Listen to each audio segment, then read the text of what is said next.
So, per Ariel Helwani, it looks like Nunes versus Harrison might happen sooner than we think. Because originally, it was, Kayla and Nunes kind of verbally agreed to fight on the White House. Kayla's been talking about fighting on the White House. Fans have been behind the idea of them fighting on the White House. But now, because the UFC, they desperately need their first ever headliner for January for the first ever Paramount Plus pay per view. It looks like Kayla Harrison, the bantamweight champ, may have to defend her title 6 months earlier, which honestly makes a ton of sense. Because I get they want an American champ on that pay per view, but there's no way they're going to let a women's MMA title fight headline the White House card. So if they can't have Kayla co headline the card, who cares? Doesn't matter. Um, and also, Kayla last fought in June. So why would she need to fight next June? This fight with Nunes should have already been booked for December, but I get it. Nunes is back in the testing pool, which takes 6 months. That's why she couldn't fight this year, and she got back in the pool in June. Valid. But January is the most logical, always has been the most logical option as to when this fight should be. And plus, the bantamweight division needs movement. When you got contenders out there like Norma Dumont with a lot of hype, you might as well just have a women's bantamweight title fight happen in January, and then Norma Dumont can fight the winner because I don't believe Amanda Nunes is retiring if she wins. I know a lot of people think that if she wins, she's going to walk away. No, I have a feeling Amanda Nunes is going to stick around for a bit. I think she's had her break from fighting, but I think with enough time, she's seen the belt pass around. And the more she's trained and felt good and then watched from the sidelines, I think she's watching thinking like, damn, I miss fighting. I miss the feeling of punching girls in the face, preparing for fights. I miss dominating the bantamweight division. This division needs me. She sees how weak this division is. And I mean, it's in good hands with Kayla Harrison, but I think she would like to come back, establish herself as the apex predator once again. Um, and I think we'll see her around a little longer because I think there's the fight with Dumont, which I think she's talked about.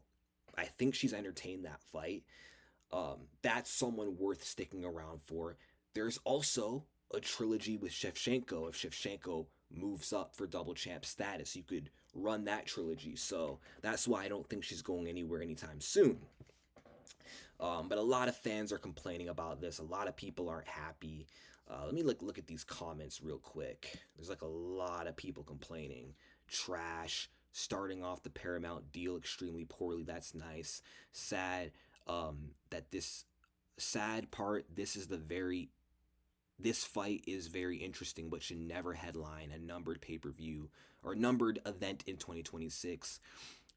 Ilya already on that once a year fighting BS. Petition to make all women's fights.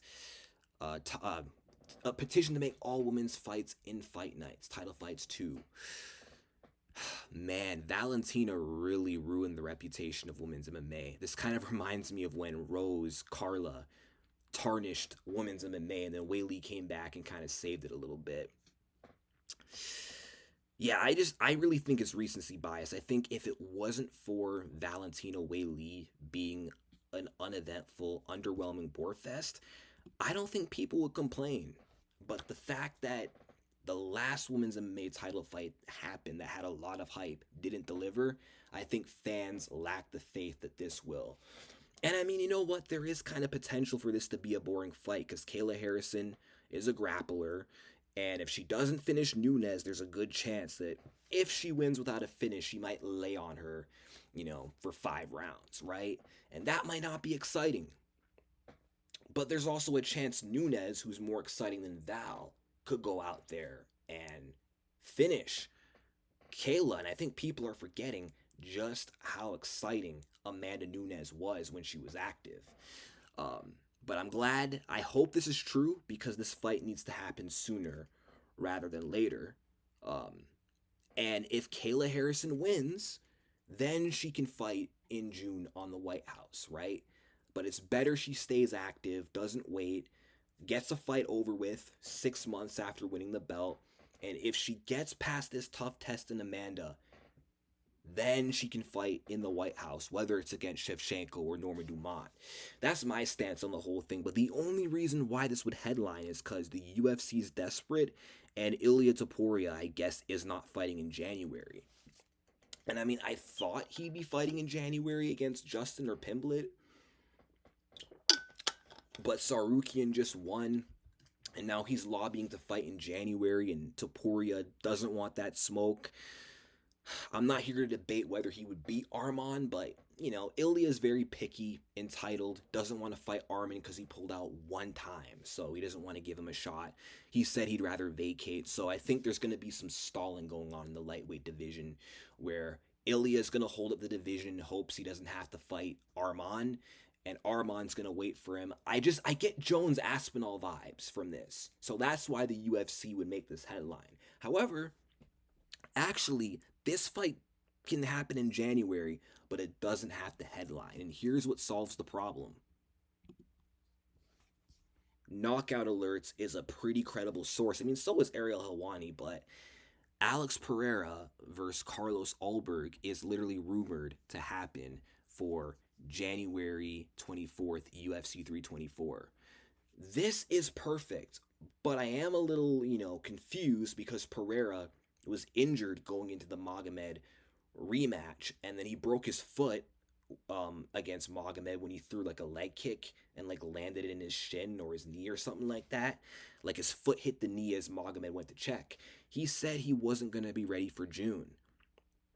So it's kind of interesting that Alex now all of a sudden can do a quick turnaround after he said that he won't be as active of a champion on his second reign. But you know what? This is why we love Alex Pereira, because he's not only entertaining, he's busy, he's always active, never holds up the division. He just got the belt back. He arguably should take time off. He arguably should stick to his leave light heavyweight, wait for Jones at the White House plan. That would actually make the most sense. It's less risky, but Alex is a G. If this is true, he is a stud for being willing to take this risk against someone as dangerous as Ulberg on a quick turnaround just to save the event. But what might happen is it might look like at first Nunes Harrison will be the main event. I think that fight gets announced first, and then fans are going to complain. That's going to be my prediction, actually. It's going to be kind of like UFC 283, I think, where the original main event was Figgy Moreno 4. Fans didn't really like that main event much. And then, the UFC got lucky when Magomed Jan ended in a draw. And immediately they saw the opportunity to make a better headliner. Glover versus Hill on short notice. So I think, and also it was the same thing when Pena Raquel was rumored to headline Salt Lake City. The UFC on 2 months' notice shuffled together Pereira versus Roundtree, so we don't have to see a women's MMA title fight headliner. So I actually think Nunes Harrison gets announced first. Fans bully the UFC into actually giving a better main event. And unless Marab can, like, on short notice, quick turnaround, headline that card, which I doubt it, he's been active enough. I think the UFC, they're going to call up Alex Pereira. Alex is going to be like, Shama. And he's going to agree to it, even if he's not ready. And he's going to win, injured, and he's going to adjust his broken foot like he did when he knocked out Yuri and when he knocked out Ankalaev, because that's just such an Alex thing to do. But yeah, I feel like I'm the only one saying I'm looking forward to this fight, because this is such a great fight. This is such a great fight. You have Kayla, who's been dominant in the UFC so far, undefeated, and now has a chance to prove herself against a former dominant champion and the GOAT of the sport. A lot is on the line. If Nunes loses, Shevchenko has a chance to surpass her as the women's MMA GOAT. But if Nunes wins, she secures her status over Valentina. So we'll see. I can't wait, even though a lot of y'all are complaining. But let me know your thoughts in the comments, and peace out.